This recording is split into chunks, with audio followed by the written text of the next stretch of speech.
La tarification des consultations en hausse de 20% à partir du 1er janvier. L'annonce a été faite par l'Association des médecins privés.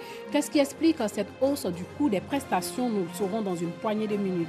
Et puis en RDC, les élections présidentielles, législatives et provinciales sont reportées au mois de mars 2019 pour Beni, Boutembo et Yumbi. La CENI justifie le report des scrutins par la persistance de l'épidémie d'Ebola dans cette partie du pays et la survenue d'incidents meurtriers dans l'ouest de la RDC. Bonsoir et bienvenue dans le 19h. Les honoraires médicaux dans les cliniques privées seront fixés à 12 000 francs CFA pour la consultation chez les généralistes pour les mutuelles et à 15 000 francs CFA pour l'ASACI, soit une hausse de 20%. L'annonce a été faite par l'Association des médecins privés de Côte d'Ivoire lors d'une conférence de presse à Abidjan. Paragas Rokone nous explique dans ce reportage les raisons de la hausse des prestations dans les cliniques. À partir du 1er janvier 2019, le nouveau barème de prestations dans les cliniques privées rentre en vigueur. 12 000 francs CFA les consultations générales pour les mutuelles et 15 000 francs CFA pour l'Association des sociétés d'assurance de Côte d'Ivoire, 14 000 les consultations des spécialistes et 17 000 francs CFA pour les sociétés d'assurance de Côte d'Ivoire, une augmentation d'environ 20%. Une décision des associations des cliniques privées de Côte d'Ivoire. La loi nous dit que nous avons obligation de fixer les tarifs et de les communiquer au Conseil de l'ordre. C'est ce que nous avons fait. Et la loi du Conseil de l'ordre, vous avez obligation, si vous les validez, de les publier. L'ordre l'a validé, l'ordre a publié. Et la loi nous dit que dès que le moment où l'ordre a publié, ça devient obligatoire, ça s'impose à tout le monde. Ce n'est même pas une augmentation. Nous voulons seulement appliquer les coûts que nous avons décidés de façon consensuelle depuis 1998. C'est quoi? On a dit simplement que le généraliste va passer de 12 000 à 15 000, que le spécialiste va passer de 15 000 à 17 500. Les sociétés d'assureurs nous ont demandé de leur faire un abattement dessus pour les laisser le temps de bien s'organiser. On a fait 20%. Ces nouveaux honoraires visent à redynamiser le secteur des cliniques privées selon les acteurs. Les avantages, c'est déjà de permettre au moins aux structures, je dis bien au moins, de tenter de maintenir un minimum d'équilibre, faire en sorte que les choses minimales soient mises en place. Depuis plus de 20 ans, le secteur privé de la santé prend en compte 40% de l'offre des soins des populations.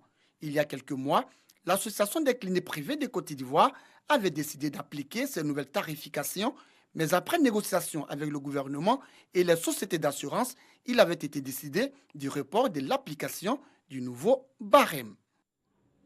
De la viande à 2 cabris au menu pour les amoureux du petit de la chèvre. Si l'odeur de cette viande laisse à désirer, son goût exquis réjouit le palais de ceux qui en raffolent, dont un festival qui a réuni de nombreux festivaliers autour du cabri fumé, grillé, du cabri au tchèp. Nous Sangaré nous conduit au cœur de ce festival. Moment de joie, de convivialité et de partage. Normal, nous sommes au festival de cabri. Du cabri fumé, grillé, à la soupe de cabri en passant par le cabri au tchèp. Autant de mets et de spécialités culinaires à donner l'appétit aux visiteurs. On m'a dit qu'il y a un festival du cabri. Voilà. Comme le cabri, c'est une viande que j'apprécie particulièrement. Voilà. Donc j'ai décidé comme ça de participer à cet événement. Comme spécialité culinaire, j'aime bien la soupe. La soupe, ça met en avant les qualités culinaires des femmes qui les préparent. Comme on aime cabri en tant que bon baoulé, on s'est invité avec la famille. Moi, j'ai pris soupe avec attiqué rouge. Monsieur a pris à locaux avec cabri braisé. Les enfants pareil. C'était bien. L'année passée, on était là. On a aimé. Donc cette année, on est revenu pour déguster la bonne viande de cabri. Ce festival, une foire gastronomique qui vise à faire la promotion de l'art culinaire ivoirien fait à base de la viande de cabri. On voudrait vraiment que tous les Ivoiriens s'approprient le concept, qu'ils viennent beaucoup. Nous voulons vraiment que le cabrichou à Bolikro devienne comme une tradition, entre guillemets, on va dire la fête de Cabri en Côte d'Ivoire. Outre le volet gastronomique, la tradition était également au rendez-vous. Cabrichou à Bolikro, à son côté traditionnel, c'est un peu le petit village qu'on transpose à Abidjan. On veut vraiment garder cette note-là parce qu'au village, dans les villages à Caen, les villages baoulés, pendant les moments de fête, le cabri est une viande de fête. Pour cette note traditionnelle, il y a eu le bangui qui était là sur le site Il y a eu aussi les gens qui font de la poterie qui étaient là, qui ont exposé des canaries, la poterie. Et les artisans aussi qui tissent le pain, ils étaient là pour vraiment garder cette note traditionnelle. Ce festival a été aussi marqué par de belles sonorités musicales. En ligne des mire, la musique du terroir.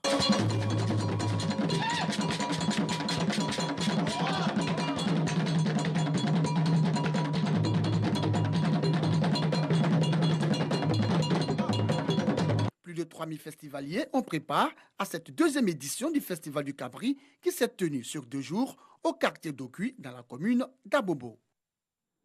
Bon appétit si vous êtes à table. Le mérite de 62 agents de l'Agence nationale de la formation professionnelle a été reconnu lors d'une cérémonie de décoration. Ces travailleurs participent chaque année à la formation professionnelle de la jeunesse pour leur assurer un avenir sûr et durable. Le projet de formation par apprentissage, un volet du programme d'absorption des jeunes déscolarisés, par exemple, a permis de donner une formation qualifiante à plus de 10 000 jeunes dans plusieurs filières et certains ont même créé aujourd'hui leur propre entreprise. Le reportage de Doigt des Lasers. Ils totalisent chacun plus de 10 années de service au sein de l'AGFOP, Agence nationale de la formation professionnelle. 10 années de dur labeur pour le bon fonctionnement de la structure. Pour le directeur général de l'AGFOP, cette décoration est la reconnaissance du mérite au plan professionnel et moral des agents qui œuvrent de jour comme de nuit à l'éclosion de leur structure.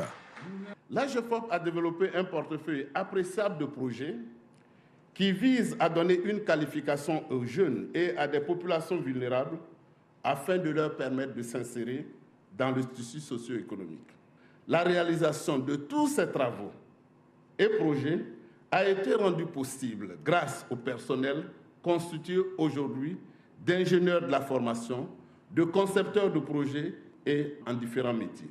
Pour les participants, cette décoration qui renforce l'homogénéité du personnel devra servir de levier pour l'émulation au sein de l'AGFOP. Au-delà du caractère festif de cette cérémonie, je note que reconnaître et récompenser le mérite des acteurs du développement, c'est poser un double acte de foi. Foi par devoir de gratitude, foi pour le pari sur l'avenir. Dans un contexte socio-historique marqué par la politique de scolarisation obligatoire pour tous les enfants de 6 à 16 ans, la mission de l'AGFOP prend tout son sens. Cette politique volontariste révèle l'urgence et la nécessité de veiller surtout à l'employabilité des jeunes et de garantir efficacement leur insertion socio-professionnelle.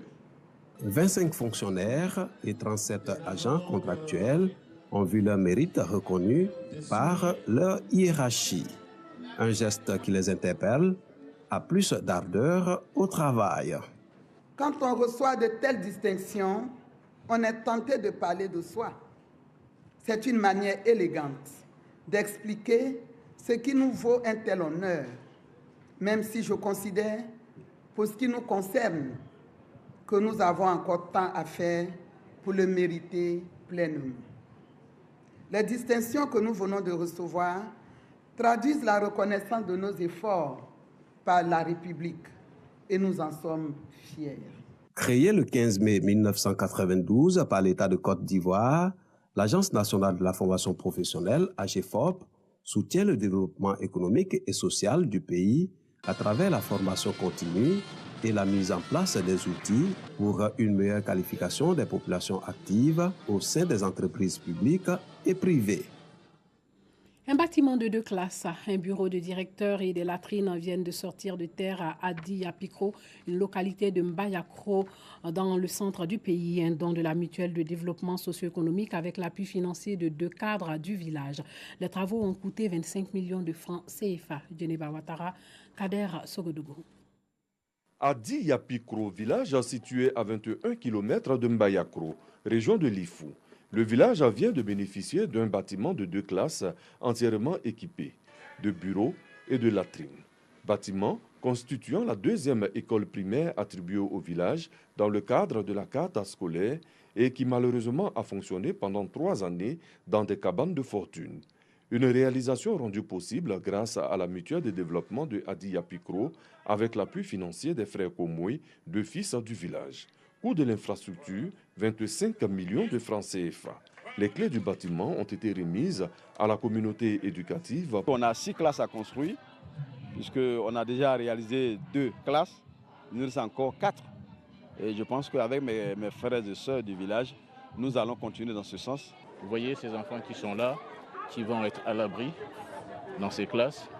Pour moi, ça ne peut que les aider, les émuler, les stimuler pour que demain, ils puissent eux aussi, en retour, faire quelque chose pour leurs petits frères, pour leur descendance.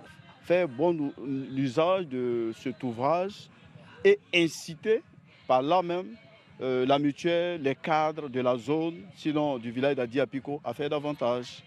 Réhabilitation des logements des enseignants et achèvement de la construction de la deuxième école. Autant de projets de la MUDESA, d'où l'appel au soutien du ministère de tutelle pour la réalisation des 10 projets.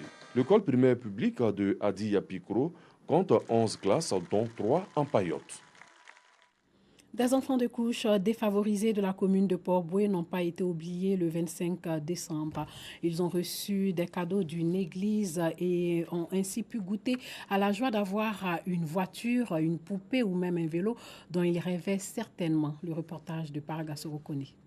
Ces enfants des couches défavorisées de l'église ministère Chemin du Ciel du quartier résidentiel de Port-Bouët peuvent sourire. À la veille de ces fêtes de fin d'année, ils ont reçu des mains des responsables de cette église de nombreux présents. Objectif, apporter de la joie aux tout-petits, mais surtout contribuer à l'amélioration des conditions de vie de ces enfants. Heureux, les enfants et leurs parents ont tenu à traduire toute leur gratitude aux donateurs. Occasion pour les dirigeants de l'église de multiplier prières et adorations pour la paix, la stabilité et la cohésion en Côte d'Ivoire. Quand Jésus est né, le roi mage venait donner des présents aux parents de Jésus. D'où, en l'espace de cette cérémonie, comme un souvenir, aujourd'hui, moi aussi, je me souviens de tous mes enfants. Je souhaite tout le bonheur d'abord à cette nation, à tout le peuple de Dieu, en particulier également à ceux qui ne sont pas, c'est-à-dire qui ne vont pas à l'église. Parce que Dieu est un Dieu amour et que la paix soit en Côte d'Ivoire. Les responsables de l'église du ministère du Chemin du Ciel, créé en 2014, entendent chaque année multiplier ces actions de haute portée sociale en vue d'apporter de la joie aux enfants défavorisés de cet édifice religieux. En République démocratique du Congo, la Commission électorale nationale indépendante a annoncé aujourd'hui le report des élections dans les circonscriptions de Beni et Butembo dans le Nord Kivu, mais aussi à Yumbi dans le Ndombe. La région de Beni est touchée par une épidémie d'Ebola et les tueries de civils attribuées au groupe armé des ADF ont fait près de 1000 morts. Le récit de Doigt des Laser. Les élections générales prévues dimanche en République démocratique du Congo ont été reportées au mois de mars dans 2 zones de conflit, Beni et Butembo, dans le nord Kivu. L'annonce a été faite ce mercredi par la Commission électorale nationale indépendante. Les élections directes dans les circonscriptions électorales de Beni, Beniville et Butembo-Ville, en province du nord Kivu, ainsi que Yumbi, dans la province de Mai-Ndombe, initialement prévues le 30 décembre 2018, feront l'objet d'un calendrier spécifique. Ce report concerne 1 256 117 électeurs sur les 40 millions inscrits. L'élection présidentielle, la RDC est considérée comme une circonscription unique par la Commission électorale et le report pourrait poser un problème de droit constitutionnel. La région de Beni est touchée par une épidémie d'Ebola qui a tué 354 personnes depuis qu'elle a été déclarée le 1er août. En outre, des tueries de civils attribuées au groupe armé ADF ont fait près de 1000 morts depuis octobre 2014, malgré l'intervention de l'armée congolaise et des casques bleus de la mission des Nations Unies au Congo, MONUSCO. La région de Yumbi, dans le Maï Ndombe, vient d'être touché par une soudaine éruption de violence à caractère communautaire depuis 2 semaines. Au moins 80 personnes ont été tuées et des milliers ont fui au Congo-Brazzaville voisin. Dans son communiqué, la CENI confirme que les élections présidentielles, législatives et provinciales se tiendront ce dimanche 30 décembre dans le reste du pays. La publication des résultats définitifs de l'élection présidentielle est prévue le 15 janvier. La prestation de serment du président élu est annoncée le 18 janvier, soit bien avant la date des élections dans les 2 zones où elles sont reportées. L'Église catholique de RDC, la société civile et les partis politiques d'opposition s'étaient prononcés contre un nouveau report des élections après celui du 23 décembre. Les élections générales ont été 3 fois repoussées depuis la fin du 2e et dernier mandat constitutionnel de Joseph Kabila fin 2016.